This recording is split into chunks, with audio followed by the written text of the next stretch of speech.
Sensitibong video ang inyong mapapanood, Igan. Natusok po ng bakal na bakod ang isang babaeng senior citizen sa Quezon City. Dadulas daw kasi ang senior citizen habang kumukuha ng malunggay. May unang balita si James Agustin. Makapigil hininga ang rescue operation sa 65 taong gulang na babae sa barangay San Agustino, Valiches, Quezon City nitong Martes. Ang mukha kasi ng biktima, natusok ng bakal na bakod ng plant box. Nilagyan ng benda ang ulo ng babae ng Emergency Medical Services ng QCDRMO at gumamit ng hydraulic cutter ang Special Rescue Force ng Quezon City Fire District para maputol ang bakal.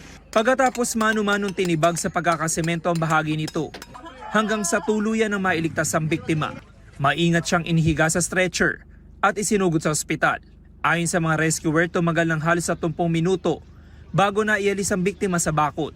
Ang naging challenge lang po sa amin, syempre, nakatusok siya doon sa bakal. So hindi natin pwedeng basta-basta galawin. So nagdahan-dahan lang po tayo doon hanggang sa matanggal natin siya doon sa pagkakatusok. From dito sa ilalim ng baba niya, pumasok yung bakal and then lumabas sa may mouth niya. So kahit papano, pasalamat pa rin at walang tinamaan na vital yung carotid artery, hindi masyadong nadali. And then yung dito, yung sa trachea, yung sa airway, hindi naman tinamaan. Sa impormasyon na nakalap ng BFP, nangyari ang insidente ilang metro lang ang layo sa bahay ng biktima.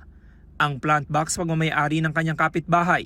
Ang sabi lang po ng witnesses na nandun sa paligid is kumukuha siya ng malunggay and then nahilo, then suddenly nadulas doon sa may gilid ng plant box, then saka siya natusok doon sa fence.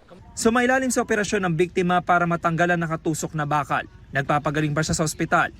May paalala naman ng BFP sa publiko kung sakaling mangyari ang ganitong insidente. Tumawag agad tayo ng otoridad at iwasan natin galawin basta-basta yung pasyente. So i-stabilize lang natin, hawakan lang siya kung saan siya nakalugar, then hintayin natin yung otoridad na gumawa ng paraan para matanggal siya dito ng safe. Ito ang unang balita. James Agustin para sa GMA Integrated News.